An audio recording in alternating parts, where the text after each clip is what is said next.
to surrender. So we're going to start, and the only props you might need are 2 blocks just to have underneath your legs in reclined bound angle at the end of our practice. So we're going to start by settling into a seat, making yourself comfortable, tuning into your body, into your breath, arriving where you are.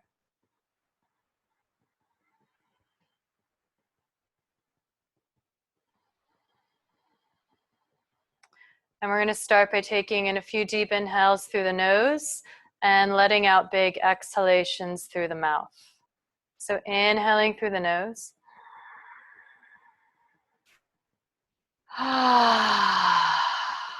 Exhaling through the mouth. We'll do this a few more times, inhaling through the nose.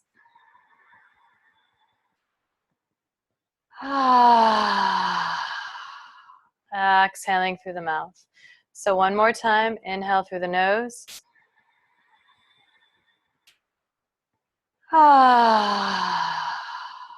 Exhale through the mouth, letting go. Then you're going to make your way over onto your hands and knees, tabletop. Spreading your fingers, stacking your joints, warming up with cat-cow. Inhaling into your cow-facing pose. Exhaling cat. Inhaling cow, going at your own beautiful breath pace. Exhaling cat. Nice full deep breath. With each exhale, you're letting go.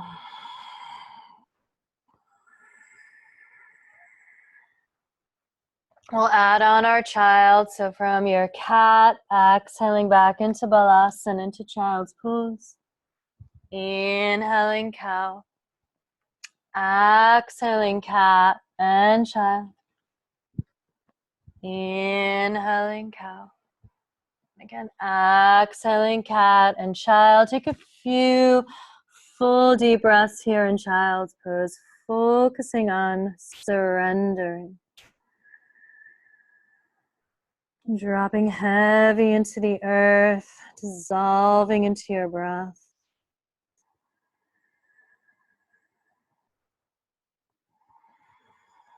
And then making your way back to your hands and knees, tabletop. We're going to set ourselves up for a Hara practice. It's all about letting go. It's awesome. It's also kind of playful and fun. So as you inhale, you're going to draw your right knee in. And then as you exhale, you're going to kick it out with a ha. Ha! Ha! Ha! Ha! Ha! So each time, ha, you kick out. Ha! Imagine you're kicking, ha, whatever you don't want, ha, out of your life. Ha! Kick it out. Ha! 2 more. Ha! 1 more. Ha! Woo! Yeah! So we're going to do that same practice on the other side. And again, each time you exhale and kick and make that noise, that ha, you are releasing anything that you don't want. And that might be in your life, that might be in the world. Just letting it go, pushing it away, letting it, release. So it's an active release. And as you release what you don't want, what no longer serves you, what holds you back, you're creating space for what does serve you, for what you do want in your life. All right, so left side. Inhale, draw the left knee in. Ha! Ha! Have fun with it. Ha! Ha! Ha! If you have cats, you might be ha, scaring them. Ha! Ha! That's okay. If you have neighbors, ha, or roommates, husband, wife, ha! They can join you, ha! Ha! Ha! 2 more. Ha! 1 more. Ha! Woo! Yeah! Feels so freaking good. Rest in child. Let it all go. Notice how you feel after that powerful practice.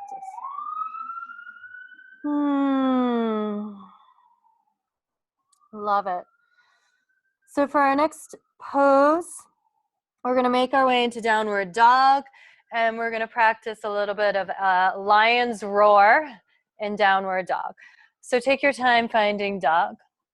And lion's roar, I think most of you are familiar, but just in case you're not, lion's roar is taking a deep inhale through the nose, and then when you exhale, you stick out your tongue and forcefully exhale. So it's kind of like, ah, and you roar like a lion. It's freaking awesome. All right, so we're going to do that in down dog. So find your dog. You might want to play with your dog, warm up your dog a little bit, especially if it's your first dog of the day, like it is for me. And then in down dog, we'll practice a few lion's roars. So inhaling through the nose. Ah! Exhale through the mouth, sticking out the tongue 2 more times. Inhale through the nose. Ah! Exhale through the mouth, sticking out the tongue 1 more time.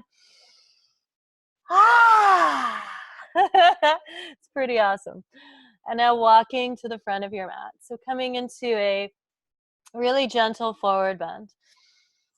Unless you're super warmed up and your body feels like doing Uttanasana with the knees straight. But for me, these are my first yoga poses. I'm being really mindful with myself. So knees bent, really gentle.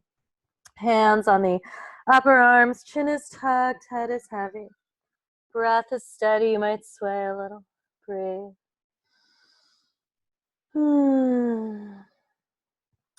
And then as you're ready, you're going to make your way up to standing.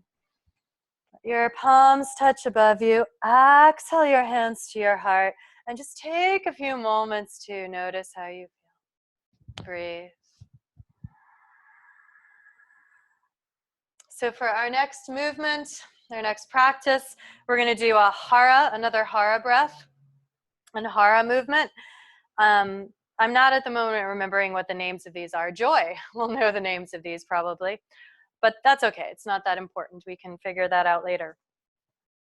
So again, it's really about releasing, letting go, clearing out your life so you can invite in what you want and what serves you. You're clearing out what doesn't serve you anymore. And fall is such a great time of year for this. So what you're going to do is inhale, reach the, inhale, reach the arms out to the side. Inhale, reach the arms up. And then exhale, come forward. So actually, see, I got confused already. So you're inhaling, my first one was right. Inhale, reaching arms up. Inhale, reaching arms out. Inhale, reaching arms up again. And then exhale, bending the knees and going, ha! So we'll do that a few times. Just play with me. And again, if you get confused, you have to practice it a few times. That's okay. I got confused. It's normal. It happens. It's life. We've got time to play with it. There's no rush. So inhale up. Inhale out. Inhale up. Ha! Inhale up. Inhale out. Inhale up. Ha! Let it go. Inhale up. Inhale out. Inhale up. Ha! 2 more times. Inhale up. Inhale out. Inhale up. Ha! 1 more time. Inhale up. Inhale out. Inhale up. Ha! Let it go. Woo! And those are practices I learned at Kripalu, the Center for Yoga and Health, where I did my teacher training. And I have to say, with all like the places that I've practiced since then, Kripalu is the only place that I've ever done that, and it's awesome. I love it. Okay, so for our next pose, and this is really about inviting in what we want into our life, we're going to come into Malasana, into a yogic squat. I want you to be really mindful of your knee joints. You can always come onto your toes with the heels off of the floor. You can also come into a goddess squat. It's the same idea. We're opening up our hips, our pelvis. We're really open here, right? The legs are open, the chest is open, our arms, and if you're in goddess, are like this. So you're receptive. You are inviting in whatever you want in your life, and it's very, very powerful. So goddess is a beautiful pose, especially as we move closer to the full moon, which is on Thursday. And we'll be practicing moon salutations then. Or if your knees are okay with it, your body's okay with it, you can begin to make your way into a yogic squat. Toes are out, heels are in. I have my arms inside of my legs and my hands in prayer. This is very intense for most of us Westerners because we're not used to having our body in this position. Breathe, feel. This is also a great posture for letting go, releasing whatever you don't want in your life as you simultaneously welcome in what you do want. So that heat, that fire that comes up here, we are burning up what we don't want in that fire, creating space for what we do.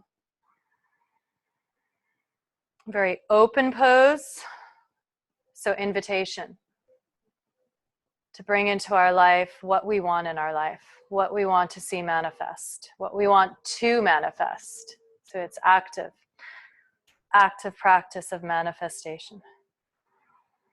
From here, you're going to begin to make your way nice and gently onto your back. Take your time and find happy baby pose. So again, pose of receptivity. So you're going to come onto your back. Take a few breaths as you arrive onto your back. We always want to mindfully transition from one pose to another, so we're not in a hurry. And then begin to find your happy baby. So take your time. You're drawing your knees in toward the armpits. They're not going to touch the armpits, at least mine certainly don't. But you're moving them in that general direction. For happy baby, the soles of the feet are facing the ceiling. The knees are facing the armpits. Thighs are fairly parallel-ish toward the ceiling. And there are different ways you can practice this. You always want to be mindful of your spine because that's where the majority of your nerves are and your nervous system is, so we never want to mess with that. So you want to keep your spine nice and long and neutral. And your head is neutral, your neck is neutral, that's cervical spine. So hands on the backs of the thighs below the knees is an awesome variation of child. Again, a lot of intensity can arise here, that's part of the practice. Or you might have your peace fingers on your big toes. Just make sure that you're not doing this if you have those fingers on the toes. So if you're doing this, bring the hands back to the thighs. Because remember, we want to keep our spine neutral. We want to keep our shoulders pressing down. Head and neck neutral. You might have hands on the outsides or insides of the feet.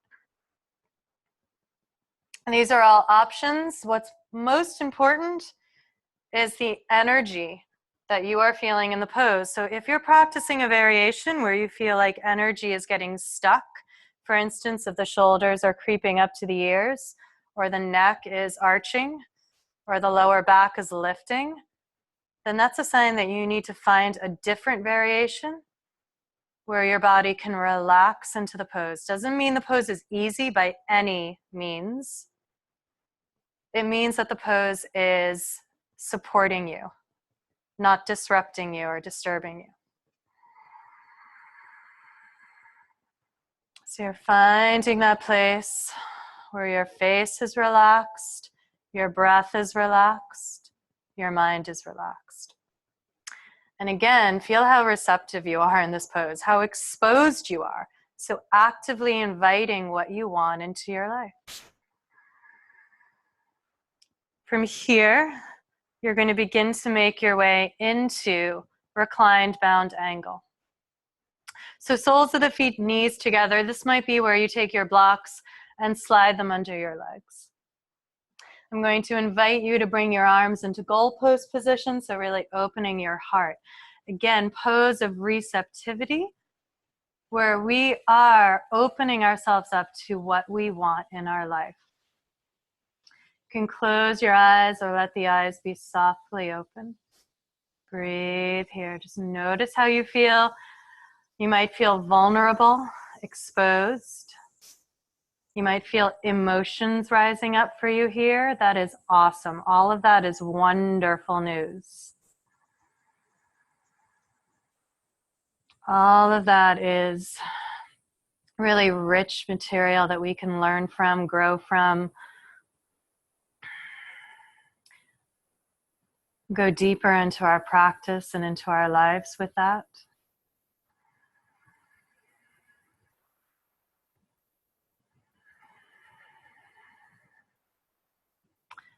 And then as you're ready, you're going to let this go into corpse pose, into Shavasana, into that final rest.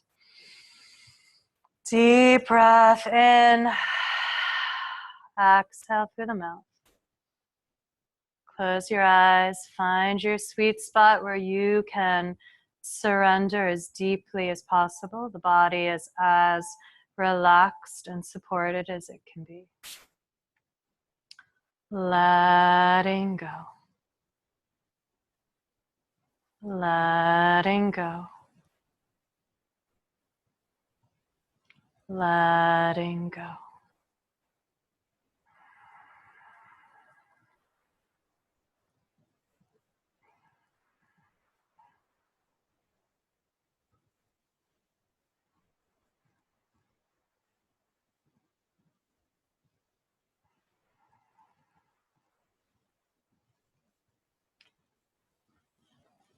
Begin to bring your hands to your heart in prayer, or palms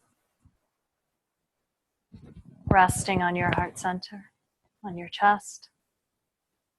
So connecting to your heart, Anahata Chakra, wellspring of infinite compassion, infinite love.